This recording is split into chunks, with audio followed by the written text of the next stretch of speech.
Ahora llega el turno de una especialista que el día de hoy nos acompaña, una invitada especial. Ella es Briseida Reséndiz Márquez. Ella es la presidenta de la Sociedad Mexicana de Arquitectos Especializados en Salud. Y como bien decía Raúl Reséndiz y Cristian en el bloque anterior relacionado, abordamos un poco acerca de lo que es la tendencia del turismo, de la arquitectura en ese sector.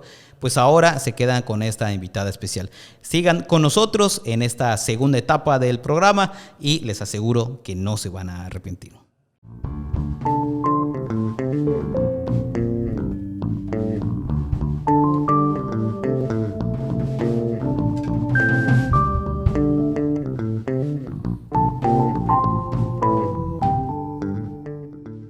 Aquí tomando los micrófonos de Lookout, Raúl, arquitecta, bienvenida. ¿Cómo está el día de hoy?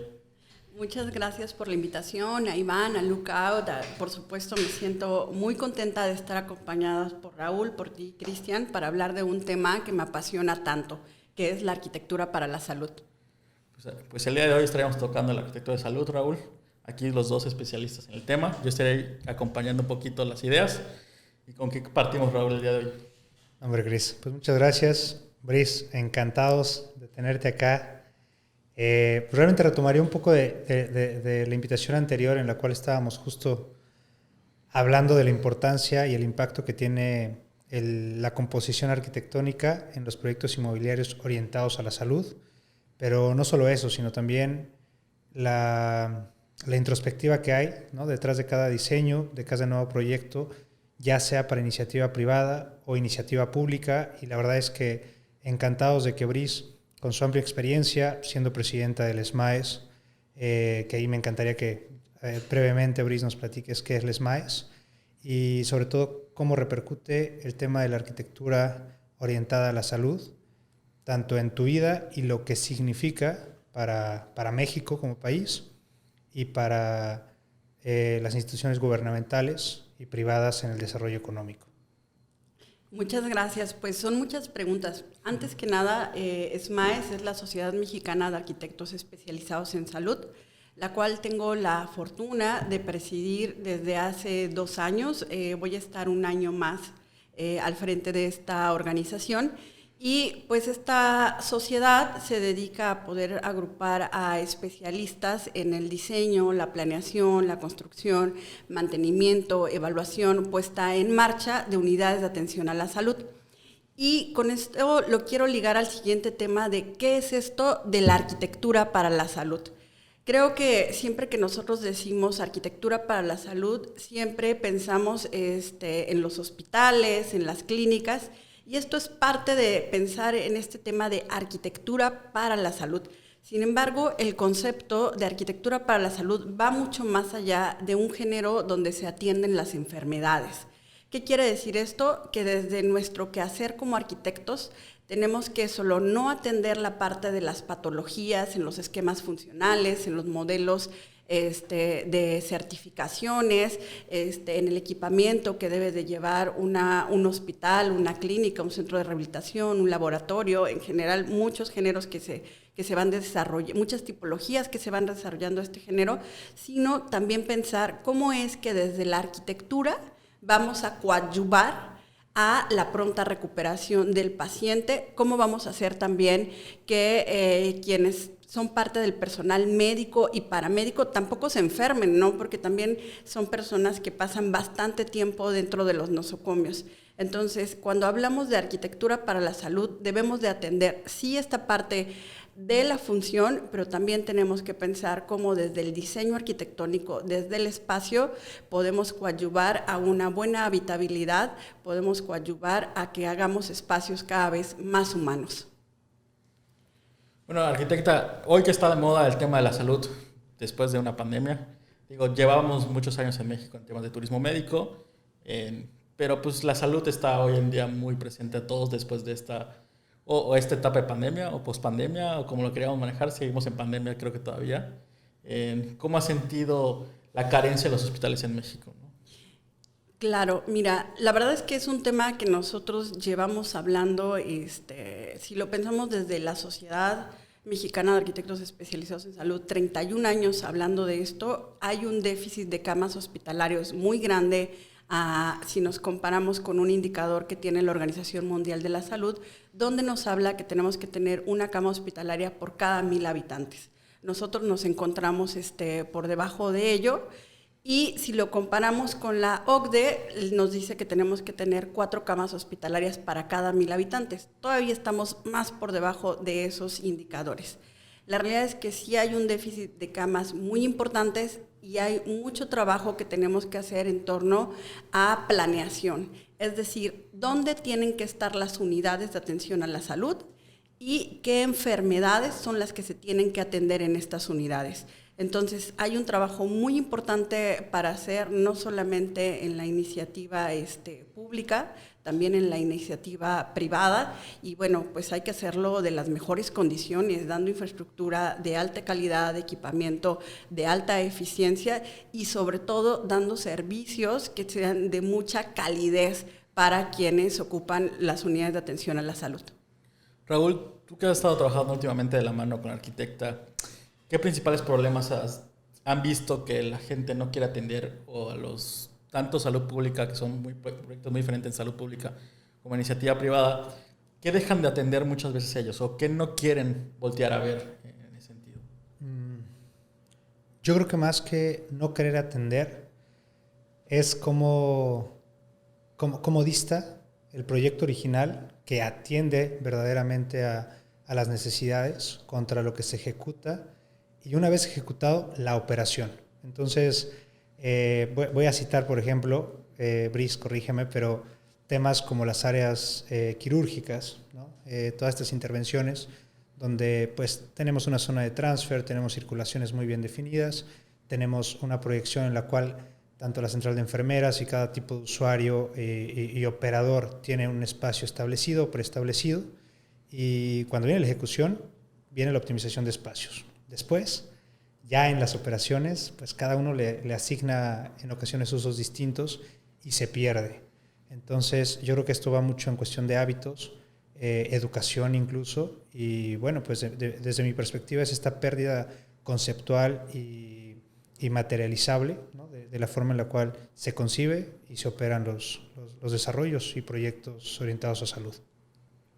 Claro, creo que tienes mucha razón en cuanto a esta parte del funcionamiento, que a muchos les pareciera de repente que es un género que pueden resolver de una forma muy sencilla, ¿no? Sin embargo, no lo es, tiene que responder a unos flujos, y estos flujos no solamente es por la operación, también es por la seguridad del paciente, es para evitar infecciones dentro del nosocomio, es para poder evitar accidentes dentro del hospital, evitar caídas. Entonces tiene que ver con cuestiones de calidad, de seguridad, ante todo la seguridad del paciente.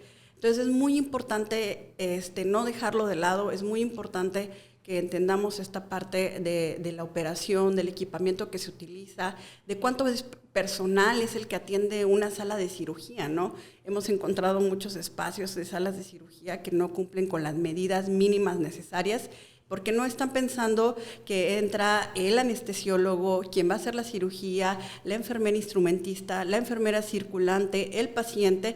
Pueden entrar los residentes en los casos de los hospitales escuela. Entonces, pues eso hace que el espacio sea mucho más complejo que pensar que vas a tener a un paciente y a un médico, ¿no? Y entonces todo este cúmulo de conocimientos, de experiencias, tiene que verterse en los proyectos hospitalarios.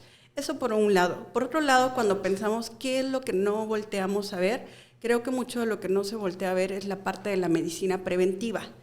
Hay un primer nivel de atención que tenemos que cuidar, que tenemos que fortalecer. Es decir, nadie queremos llegar a un hospital, lo que queremos es mantenernos sanos para no tener que llegar al hospital, o si es por ello, sea bajo un seguimiento, pues bajo un seguimiento cuidadoso, un seguimiento estricto para que procuremos siempre el bienestar de la población. Entonces, estos son géneros que no se voltean a ver, especialmente cuando pensamos en la morbilidad que tiene nuestro país, donde empezamos a ser una población envejecida. Entonces tenemos que pensar en clínicas de rehabilitación física, tenemos que pensar en unidades de nutrición, tenemos que pensar en estos servicios geriátricos, ¿no?, que se necesitan para envejecer de una forma adecuada. Entonces creo que es un nivel que hay que empezar a voltear a ver, que hay que hacer conciencia y que tiene que ver también con la educación que tenemos alrededor de las unidades de atención a la salud. Entonces, lo que tenemos que ver es que las unidades de atención a la salud se empiecen a volver cada vez a tener más elementos que las integran. Y volvemos a lo mismo, no hablar solamente de la enfermedad, sino cómo mantenernos sanos, llevando programas que se realicen dentro de estas unidades de atención a la salud. Arquitecta, solo para complementar, hay algo muy importante que ya comentó y fue también el tema de equipamiento. El tema que vimos hoy fue la sala de hemodinamia, donde toda esta especialidad de cardiología en ocasiones no se trata, y si nosotros tuviésemos la posibilidad de alguien que evalúe el costo-beneficio de invertir en un equipo para poderla tener y dar una mayor accesibilidad a la población, bueno, rescataríamos muchísimas vidas. Arquitectos, el día de hoy, ¿hacia dónde va la arquitectura de salud? ¿Qué es los retos que hoy tiene la arquitectura de salud?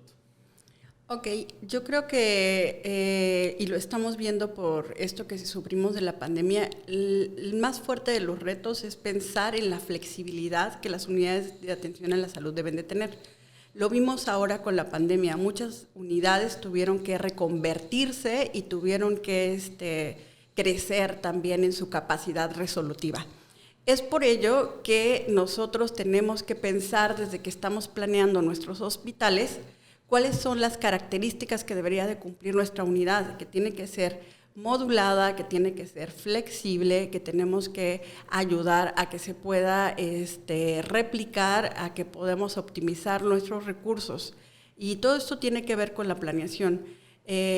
Cuando nosotros hablamos cuáles son los retos, yo creo que el reto más grande sería llegar a la cobertura universal, es decir, poder expandir las fronteras del hospital y que no tiene que ver con muros. Ahora tenemos un factor muy importante como la telemedicina, donde se lleva la alta especialidad a lugares remotos. Entonces, el reto es poder llegar a esos lugares donde donde también se necesitan los servicios de atención a la salud de una forma correcta. O sea, al final del camino, pues la salud es un derecho y todos tenemos derecho a ello, no importando estas fronteras que pueden estar determinadas por los muros. Entonces, buscar cómo llegamos a hacer todas estas conexiones para tener acceso universal.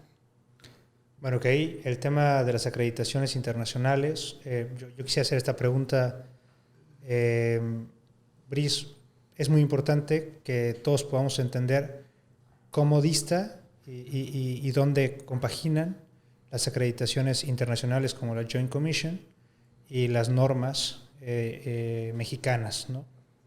Claro. Mira, lo que son la normatividad mexicana, a nosotros que nos ha estado tocar en los procesos de renovación de la norma 016, de la 230, de la 005, que son normas que tienen que ver con espacios de salud desde consultorios, desde accesibilidad, desde determinar las dimensiones y equipamientos que debe de tener en un consultorio, están aterrizadas a la realidad, en la que nosotros vivimos. Pero algo que es muy importante es que nosotros identifiquemos las normas no solamente como lo que tenemos que hacer, sino lo mínimo que tenemos que hacer. Es decir, tenemos que buscar siempre brindar mucho más en nuestros proyectos, con la finalidad de lograr el bienestar de quienes en ellos habitan. Si nosotros comparamos la normatividad que nosotros tenemos con cuestiones como Joint Commission, que tiene que ver con mucho seguridad, nuevamente seguridad del paciente, seguridad de las instalaciones, que tiene que ver con evitar infecciones nosocomiales como ASHRAE, que trabaja con la calidad del aire acondicionado y demás, pues encontramos que los estándares que se vienen manejando son estándares que son altos y que tendríamos que en muchas veces no tropicalizar la normatividad que tenemos de Joint Commission, sino entender los requerimientos para poder resolverlos de forma correcta localmente. Entonces, lo que quiero decir es que si bien hay unos estándares que pertenecen a esta normatividad internacional que nos marcan lo mínimo que se debería tener, es lo mismo que en México. Nosotros tenemos lo mínimo que se debería tener. Siempre tenemos que buscar por lo más que podemos dar en nuestros espacios, ya sea la normatividad nacional o los estándares internacionales. ¿Qué es lo que pasa, por ejemplo, en términos de turismo médico? En términos de turismo médico, sí es muy importante que estemos en conocimiento de estándares como Joint Commission, porque es una forma de las aseguradoras de poder garantizar que el nosocomio va a ser seguro para quienes se les va a prestar el servicio. Entonces, en ese sentido, pues es importante que las conozcamos, que conozcamos qué se está haciendo en otros lados y a partir del conocimiento podamos hacer una buena toma de decisiones de acuerdo a nuestras realidades, a nuestras posibilidades, a nuestros clientes, a nuestra población. O sea, creo que son muchos factores que debemos de tomar la información para ser reflexivos, pensarlo como lo mínimo y hacer lo mejor que podamos con nuestro trabajo. En México, antes de la pandemia, era líder de los países líderes en turismo médico. Hoy, al cambiar los hábitos de consumo la pandemia, tanto para el tema de salud y para el tema pues, de vida diaria, ¿qué retos representa el turismo médico para México? O sea, ¿creemos que se van a seguir viniendo las mismas afecciones más estéticas y algunas más reconstructivas? ¿O crees que va a cambiar desde el sentido wellness hacia otros destinos? Yo, como lo acabas de decir, yo creo que el wellness es algo que va a seguir creciendo y tiene que ver con la gráfica poblacional y que se van a seguir conservando servicios que tienen que ver con las cirugías estéticas, que tienen que ver con los servicios dentales, bueno, algunas operaciones gastrointestinales que tienen que ver con esta parte de cirugía ambulatoria o de corta recuperación, ¿no? Que podamos hacer una recuperación de 2-3 días, que luego es el tiempo que están en México, ya sea de Estados Unidos, de Europa o algunos otros países. Hombre, increíble. Bueno, yo diría que en Uno Consulting nos hemos comprometido, y yo soy un fiel creyente, en que México tiene un área de oportunidad tremenda para destacar, como ya lo hizo. Yo solo estaba por debajo de Tailandia, como bien dice Chris, antes de pandemia, para que México repunte y no nada más Norteamérica, ¿no? Sino todo el mundo voltee a ver la infraestructura que estamos desarrollando, la capacidad de recepción turística que tenemos. Y nosotros, con un gran compromiso, y lo quiero poner en la mesa, pues es generar unas buenas mezclas de producto, Chris, en las principales ciudades, no nada más de sol y playa, sino que tenemos en la ciudad, para fomentar pues estos desarrollos, tanto públicos como privados, o incluso APPs, en el cual podamos realmente estructurar proyectos de alto impacto económico y social orientados al turismo médico. Me gustaría dejar un poquito la parte formal de la parte técnica, ya hablamos de la arquitectura. Brice, Raúl, ¿cómo es el proceso de diseñar un hospital? Generalmente, cuando hablamos de arquitectura, nos imaginamos casas, departamentos, edificios, centros comerciales, pero, no sé, 2 recámaras, 3 cuartos. Aquí estamos hablando de un hospital. O sea, de entrada solo piensas en los consultorios, pasillos, quirófano. Pero hay 1000 áreas que no vemos detrás de un hospital. ¿Cómo es diseñar un hospital, a final de cuentas, ¿no? ¿Cuál es la parte divertida del trabajo, no?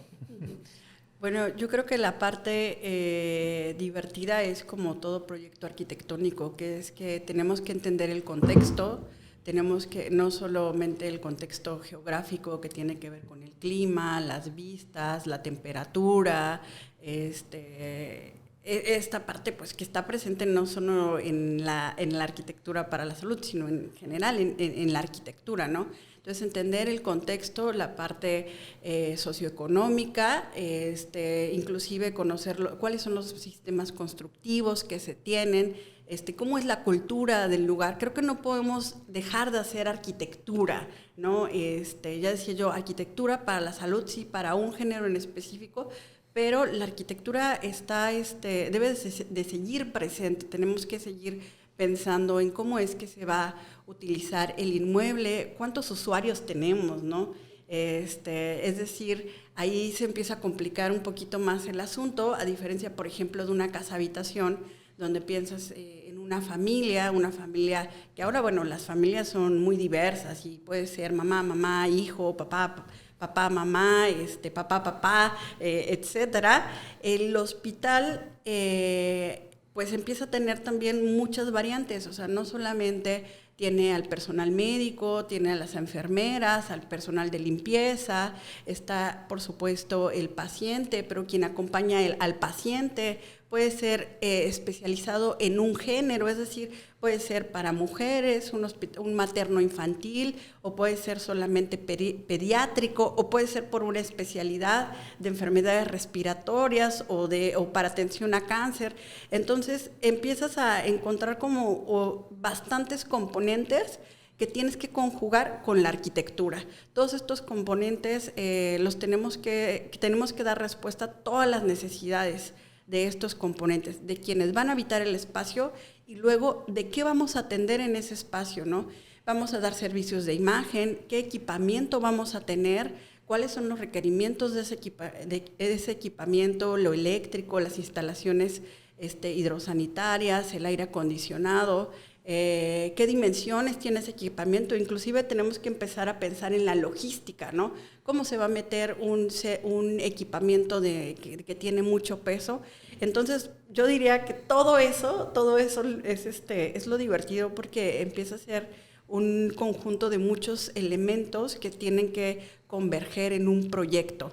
Entonces, el estar pensando en todos estos usuarios, el estar pensando no solamente en esta parte del equipamiento y demás, pero ya lo decíamos, en cómo es que nosotros hacemos los espacios más humanos, creo que eso no solamente lo llamaría divertido, sino es el principal compromiso.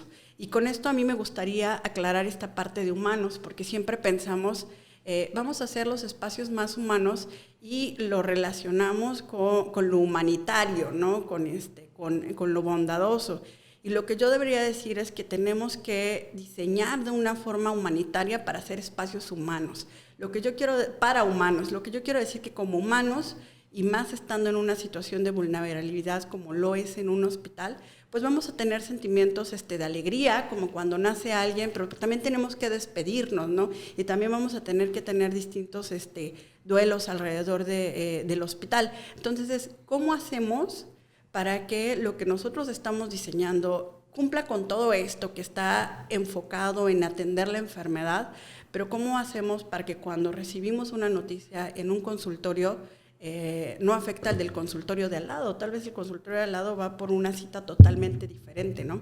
Entonces, ahí pues viene en términos de pensar en tipo de materiales, la orientación de la puerta, la acústica que tiene que tener el espacio, o que si tenemos un jardín al interior, o que si pusimos una capilla, o que si les pusimos una tienda de conveniencia para que puedan bajarse y llevan 24 horas en urgencias y puedan tomar un café. O sea, como todos esos servicios que luego no queremos voltear a ver, sin embargo, ahí están, alrededor de los hospitales. O sea, vemos el ambulantaje, vemos los servicios de taxis, o sea, bastantes cosas que tenemos que conjugar, que tenemos que empezar a voltear, no darle la espalda, saber que están ahí, que los tenemos que poner dentro de hospitales, que son los equipamientos.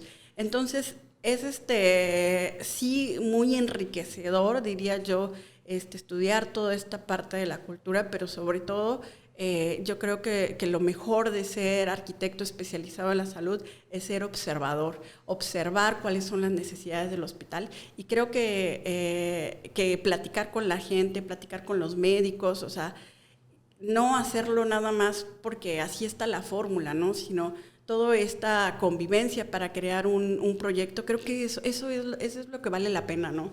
de todos los proyectos aprendes, de todos los proyectos, siempre la enfermera te va a decir, pero esta tarja no me funciona, o necesito una guarda, o aquí esta guarda que me pusiste es más pequeña, y uno va aprendiendo conforme van avanzando los proyectos. Entonces la verdad es que tiene bastante de dónde trabajar. En estos años que yo llevo 15 años en el género, hemos aprendido bastante, nos falta mucho para aprender, pero creo que lo principalmente es este compromiso, este cariño, este saber que podemos coadyuvar al bienestar de quienes habitan los espacios de atención a la salud.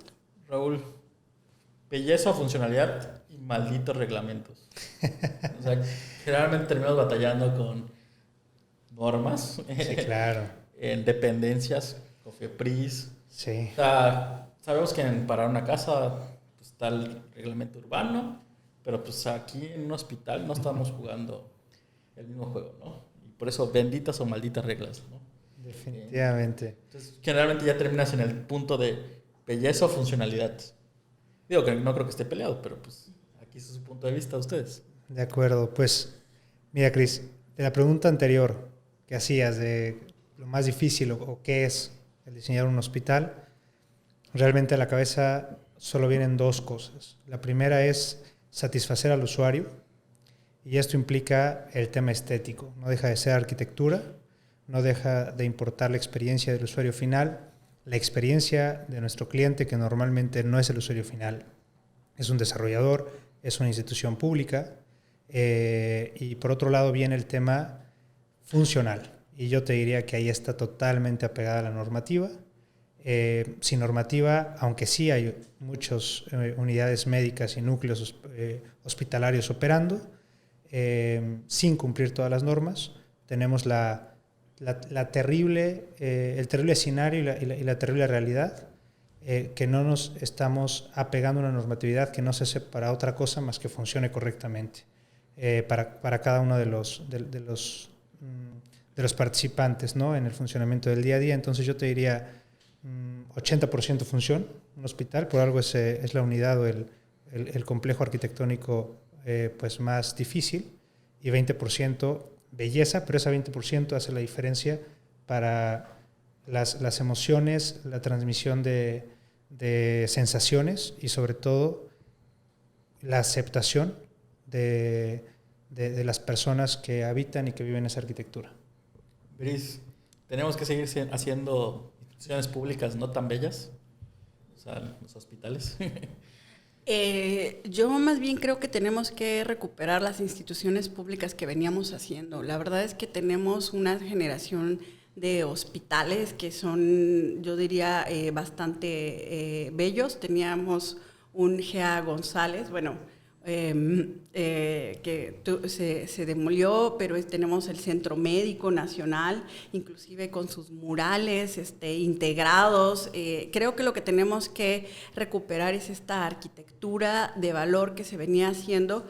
Obviamente tiene que ver con situaciones económicas del país, que se empezó a invertir menos en esta situación de salud, o querer hacer más unidades que fueran más baratas. Sin embargo, ¿qué es con lo que nos encontramos? Nos encontramos que cuando se hace una inversión de una unidad de atención a la salud, y especialmente en la parte pública, es una unidad que no se le va a invertir en los siguientes 20 o 30 años, ¿no? Entonces creo que debemos de hacer inversiones que sean mucho más fuertes inicialmente, pero con materiales duraderos que nos van a ayudar que nuestra unidad pueda permanecer alrededor del tiempo. Y ahora, muchas veces pensamos en que la estética, cuando decimos queremos un vestíbulo que sea amplio y demás, dices, no, bueno, es que eso es un gasto, ¿no? Pero lo estamos viendo ahorita con la pandemia. Lo que nosotros necesitábamos dentro de los hospitales es que los mismos hospitales pudieran crecer. ¿Y dónde podían crecer? Seguramente podían crecer en sus vestíbulos, en sus áreas de estacionamiento, en sus áreas jardinadas. Entonces, más bien yo diría que tenemos que regresar a hacer esa arquitectura donde no estábamos casados nada más con la parte del metro cuadrado, sino que el metro cuadrado tenía que ver con una respuesta de valor. Entonces, hacer estas respuestas de valor, sobre todo pensando en que muchas unidades en esta parte pública no van a tener una inversión en mucho tiempo, ¿no? Creo que tenemos que invertir también en hacer planes maestros, es decir, pensar cómo van a crecer estas unidades. Creo que luego la inmediatez de las cosas nos conlleva a que no hagamos estos planes maestros y los crecimientos de nuestros hospitales sean desordenados. Por eso relacionamos luego decir un hospital, pues no es algo estético, ¿no? Porque ya le vimos chipotes por todos lados, nos vemos rebasados por la necesidad. Entonces, hacer estudios de planeación, y con estos estudios hacer planes maestros para que nuestro hospital pueda crecer de una forma ordenada y podamos seguir conservando estas características que le dan tanto valor a nuestras unidades como su vigencia a través de los años, es algo en lo que tenemos que enfocar esfuerzos. Bueno, para arquitectos, para ir cerrando un poquito este episodio, ¿qué viene para la arquitecta? ¿Qué viene para el SMAES? Raúl, las alianzas, ¿qué nos pueden platicar de ello? Para cualquiera de los dos, que quiera empezar.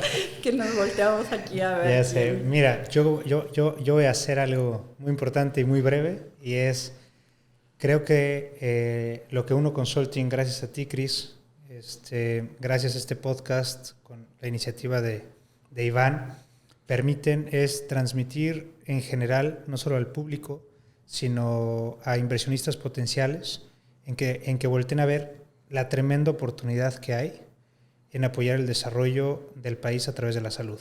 Entonces, yo te puedo decir que como persona, quitando cualquier etiqueta, incluso la de arquitecto, lo primero que quisiera hacer es decir que sin necesidad de especializarnos podemos hacer un gran cambio al voltear a ver, tanto consumir, invertir, fomentar, apoyar, tanto el desarrollo de la educación orientada a la salud como el consumo de esto que va a ayudar a una medicina preventiva, número 1. 2, al turismo médico.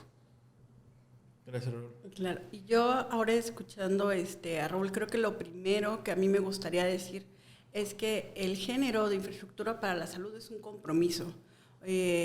Ahora nos ha tocado ver bastantes unidades que se están haciendo que no cumplen precisamente con todo esto que estamos hablando. Entonces, ¿qué es lo que se viene?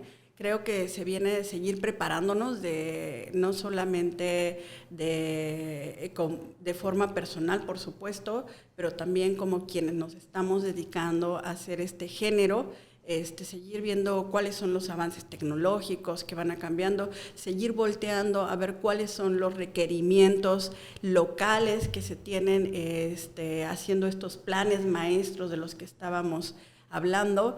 Creo que lo que viene tanto de forma personal, de forma del trabajo conjunto que estamos haciendo con Uno Consulting, con Artedi, con Dasein, es seguir también preparándonos, evaluándonos, hablando de lo que ya hicimos para que siempre el mejor proyecto sea el que va a venir, ¿no? Entonces creo que ese es el gran reto, que siempre lo mejor sea lo que va a venir, y tiene que ser así, no solamente, o más bien principalmente, porque algo que debemos entender es que el proyecto no nos pertenece. El proyecto le pertenece a quien lo opera, a quien lo vive, a quien tiene esa atención. Entonces, cuando nosotros logramos esa conciencia y volteamos a ver al usuario, al habitador, entonces vamos a empezar a hacer las cosas, a resolverlas de una forma más adecuada para ellos. Creo que lo que viene es hacer más investigación. También hemos estado haciendo